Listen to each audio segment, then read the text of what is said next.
Have you ever wondered how to create your own personal assistant like Jarvis? Well, today we dive into the fascinating world of artificial intelligence and Python to make that dream a reality. We're about to embark on a journey, crafting an assistant that can help you manage tasks, reminders, and even answer your questions. Imagine having your own Jarvis, a voice-activated assistant that understands your commands and responds accordingly. With Python, one of the most versatile and widely used programming languages, we can unlock this potential and bring this sci-fi concept to life. Creating a personal assistant involves a blend of programming, artificial intelligence, and a dash of creativity. But don't worry, we'll guide you through every step of the way, from understanding the concept, setting up the environment, to coding the assistant, and troubleshooting any issues that might come up. By the end of this video, you will have a clear path on how to create your own personal assistant in Python. Before we dive into the process, there are a few things you need to know. To create a personal assistant in Python like Jarvis, you have to be familiar with the basics of Python programming. You don't need to be an expert, but understanding the fundamentals like variables, data types, loops, and functions will be essential.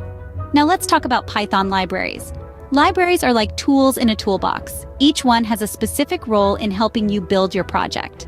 For this task, you will need several libraries. The first one is speech recognition, which, as the name suggests, enables our assistant to recognize spoken words. The second one, PyTX3, is a text-to-speech conversion library. Lastly, you'll need paudio, which allows Python to interact with the audio system of your computer. Don't worry if you don't have these libraries yet. You can easily install them using pip, Python's package installer. With these in place, you're ready to begin creating your own personal assistant. First, it's crucial to understand how a personal assistant works.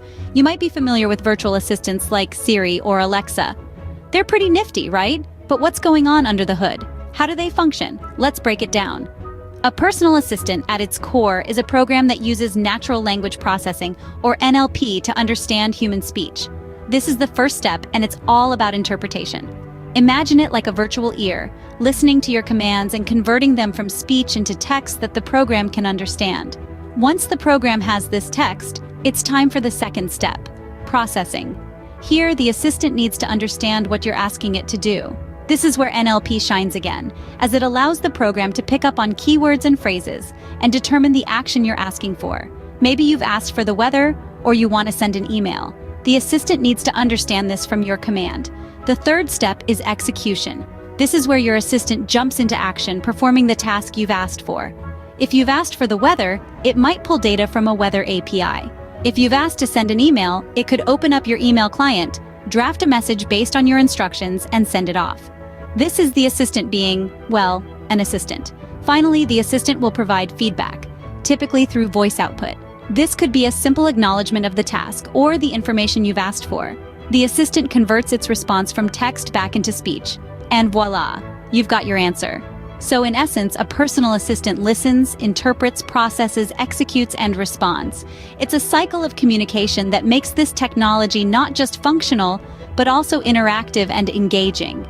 Now that we understand how a personal assistant works, we can start building one. The first step to creating your personal assistant is setting up your environment. Let's dive right in. First, you'll want to make sure you have Python installed on your computer. If not, head over to the official Python website and download the latest version. Once that's done, it's time to set up a virtual environment.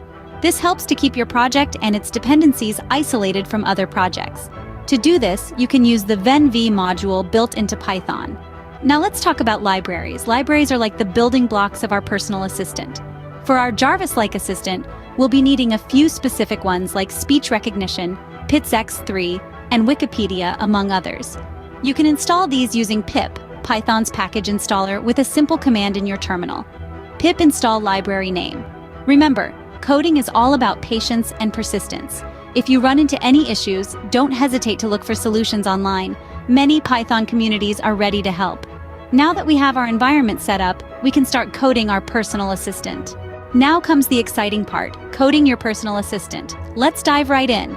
The heart of our personal assistant will be Python, a delightfully versatile language that's great for beginners and experts alike. We'll be using a library called speech recognition for voice input and PyTX3 for text-to-speech conversion. First, we'll import our libraries with a quick import speech recognition as SR and import PITX3E. Now, let's initialize our speech recognition engine with our =seer recognizer. This engine will be our ears, listening for our commands. Next, we'll create a function named listen. This function will use our speech recognition engine to listen for and transcribe voice input. We'll use a with statement to ensure that our microphone resource is handled properly.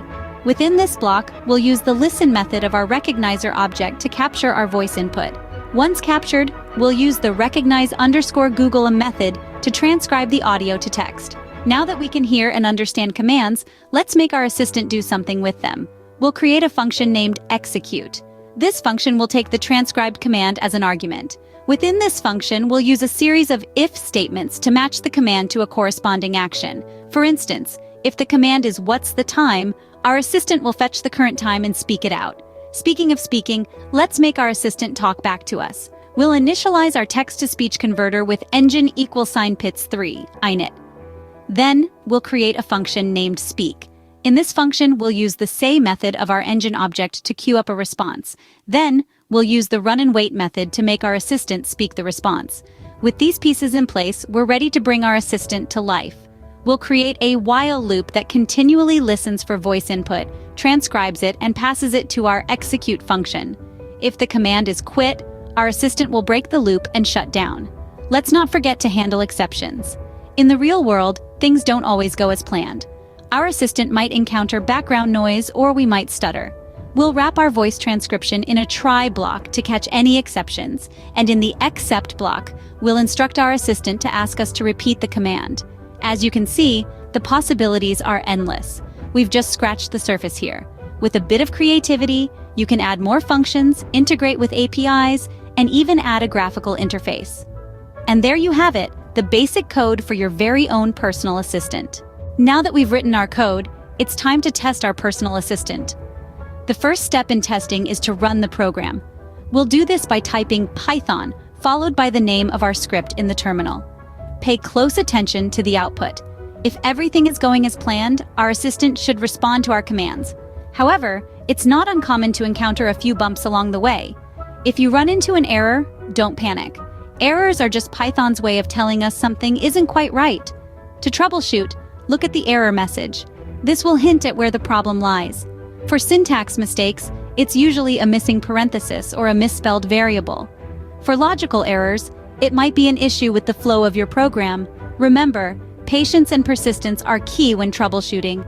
Congratulations, you've created your very own personal assistant in Python. Remember, practice makes perfect. Keep testing, keep tweaking, and keep learning. And that, my friends, is how you create a personal assistant in Python. We've journeyed together from understanding the concept of a personal assistant through setting up the Python environment to the actual coding of the assistant, and finally testing and troubleshooting. Remember, this is just your starting point. Now that you have your personal assistant, you're only limited by your imagination.